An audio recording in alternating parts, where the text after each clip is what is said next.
Hello everyone, welcome to Kerala PSC HSA English classes. This is class 24.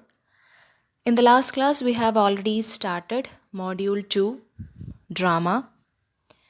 As per the syllabus, now we are discussing on William Shakespeare's play Macbeth. So, in the last class, we have discussed on the summary of the play, and we also discussed some of the questions based on the story. And at the end of the video, I have already started module 7 also, basic grammar. I'm discussing on articles. So today in this class, I'm going to discuss the major scenes in the play Macbeth. And at the end of the video, you will be able to hear the continuation of module 7 articles. So let's jump into the discussion on the major scenes of the play. First of all, the opening scene. The opening scene strikes the keynote of the play.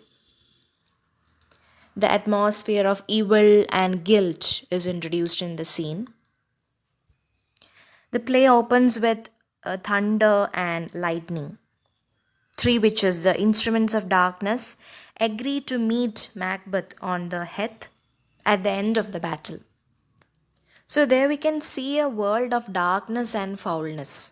It is against human values, human reality. So, fair is foul and foul is fair is a curious paradox.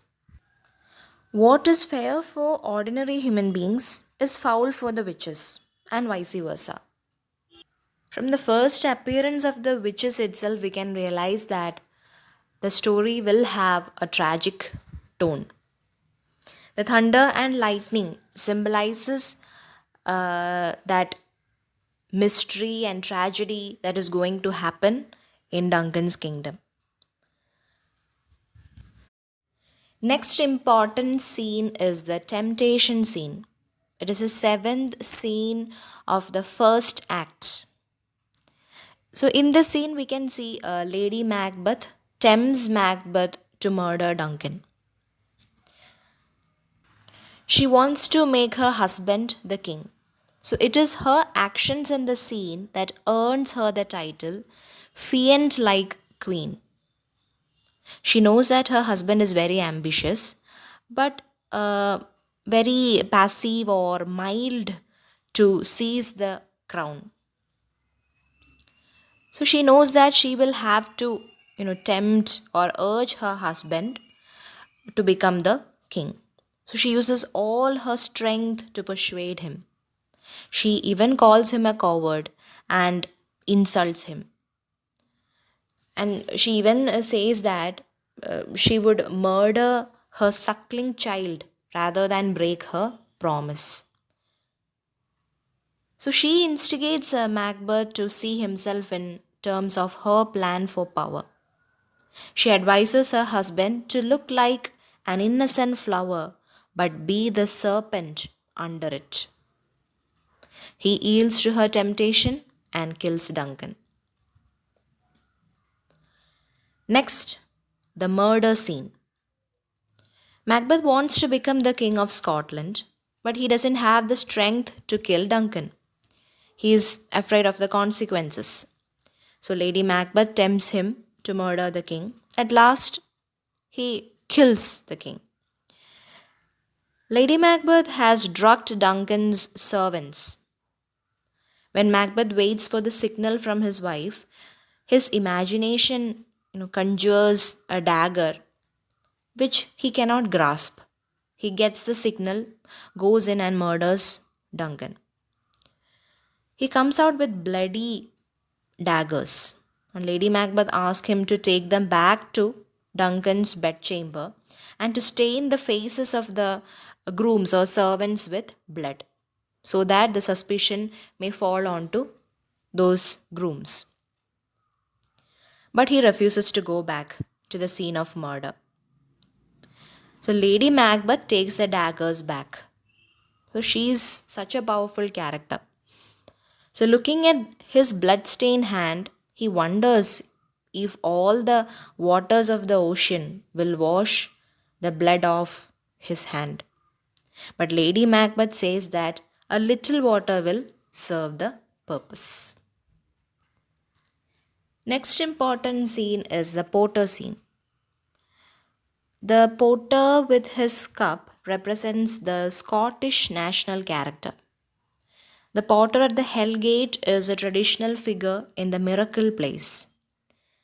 So the Porter scene comes just after the murder of Duncan. The Porter, woken up from a drunken sleep, imagines that he is a porter of Hellgate. He admits person one after another to hell for their crimes. So the first person is a farmer, the second an equivocator, and the third an English tailor. So the scene is for some relief, for an entertainment for the audience to laugh. So his act of admitting the equivocator to hell is an ironic reference to the notorious gunpowder plot. The potter's fancy of being the keeper of the Hellgate is very ironic. Macbeth's castle has been transformed into a hell by his awful deed. Some critics say that this scene was not written by Shakespeare but developed by the players. The scene is theatrically necessary because the actor who plays Macbeth has to change his costume and wash his hands. The style of scene is not un-Shakespearean, it is in tune with the rest of the play. Okay, next scene is the banquet scene. The scene is set in a hall in the palace. A banquet is arranged. Macbeth and his wife welcome the guests to the state banquet. One of the murderers arrives and informs Macbeth of the murder of Bango and Fleant's escape. The news disturbs Macbeth. He is very much agitated and furious. Soon he finds the ghost of Bango sitting in his chair. Only Macbeth can see it. It is his imagination or hallucination. He speaks wildly to it, and Lady Macbeth rebukes him for talking in a senseless manner. The ghost disappears, and Macbeth momentarily recovers himself. But when Macbeth refers to Bango again, the ghost reappears. So Macbeth again talks and the ghost disappears again. So Lady Macbeth brings the feast to a hurried end. She realizes that something is wrong. So the banquet is symbolic as well as realistic. The ghost is the externalized form of Macbeth's guilt and fear of discovery. He is very much worried. And Macbeth brings chaos to the Scotland just as he has broken up the well ordered state banquet.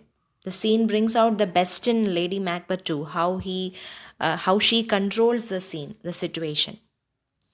Her iron will, self control, loyalty to her husband, and organizing skill are evident in the scene. Next important scene is the Hecate scene. Hecate is the mistress of the witches. So the scene opens with three witches greeting Hecate. Hecate is very angry with the witches. She questions the witches for dealing with Macbeth without her permission. She grumbles that Macbeth is ungrateful to the witches. He makes friends with them only for his own sake and not for the sake of evil. The witches should make amends for not consulting Hecate. They should meet her at the pit of Acheron in the morning. Macbeth will consult them there on his destiny. So they should deceive him with false hope. Meanwhile, Hecate will distill a drop of vapor from the moon and use it to raise spirits that will confuse Macbeth. So, even if this part is cut off, from the play will not suffer. The play will continue. Hecate is a superfluous character. She has no real role in the progress of the action in the play. Next important scene is a Cauldron Scene. Act 4, Scene 1 is a Cauldron Scene. The scene is set in a deep and dark cave with an airy atmosphere. The witches are at work inside the cave. They are preparing a foul concoction and weaving their spell. They are using their spells.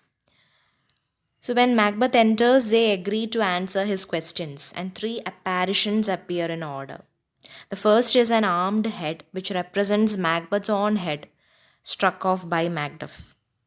The second is a bloody child representing Macduff, who had been untimely ripped from his mother's womb. And finally comes a royal child with a tree in his hand, representing Malcolm, the rightful king of Scotland. The armed head warns Macbeth against Macduff. The bloody child tells him that he cannot be harmed by one born of women. And the crowned child carrying a tree guarantees Macbeth's safety until Burnham Wood comes to Dunsinane Hill. In answer to his questions regarding Bango's descendants, they show him a procession of 8 kings. Now, the last important scene is the sleepwalking scene. In the sleepwalking scene, Lady Macbeth enters with a lighted candle. Her eyes are open but senses shut. She begins to rub her hands as if she is struggling to cleanse them. She talks in a very nonsensical manner. Her mind wanders from one thoughts to another. She accuses her husband of being a coward. She says that they need not fear anyone since no one can question their actions. Then suddenly her mind goes back to the dead Duncan. She remarks that no one would have thought that the old Duncan had so much of blood in him. It was she who took the dagger back to the murder scene. So she refers to the fate of Macduff's wife. She wonders whether her hands would ever be clean. Then she remarks that her hand still smells of blood, and all the perfumes of Arabia will not sweeten her little hand. She refers to the death of Bango too. Now her present is controlled by the past. What's done cannot be undone, she says. The sleepwalking scene shows that her mask has slipped from her. She reveals a guilt and anxiety by which she is tortured. Her behavior is open as well as very moving.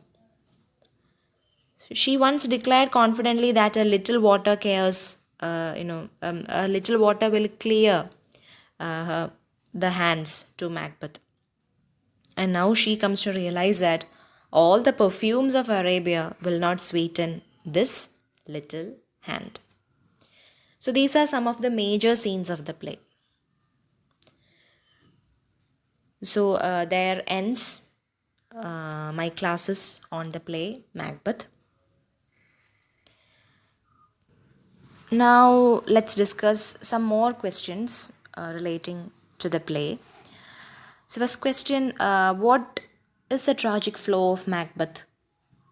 Over ambition. Macbeth killed Duncan because of his ambition to become the king of Scotland.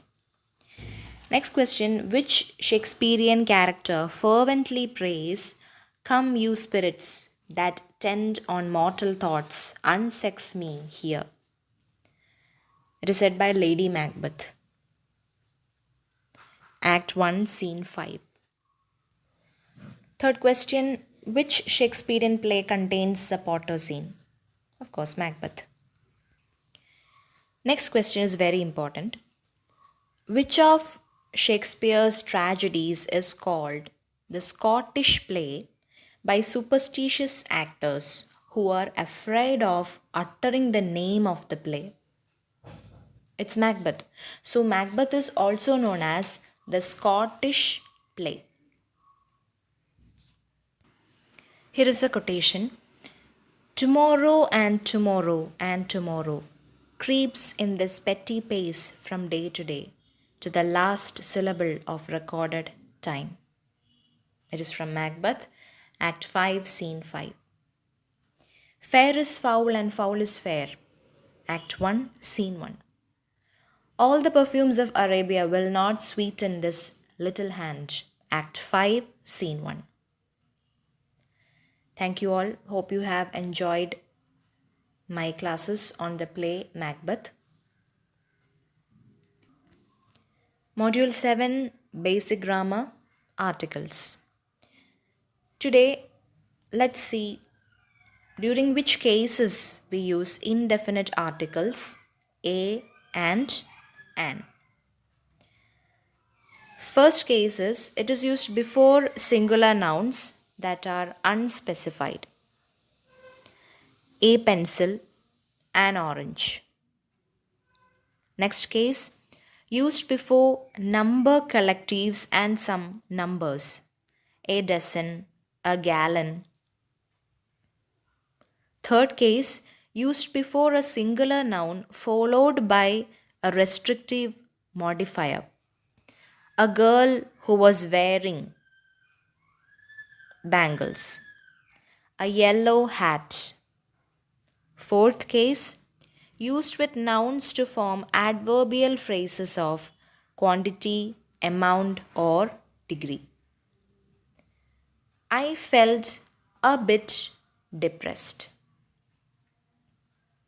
Today I am limiting my grammar class because already it became a long video since I have discussed on the major scenes on the play Macbeth.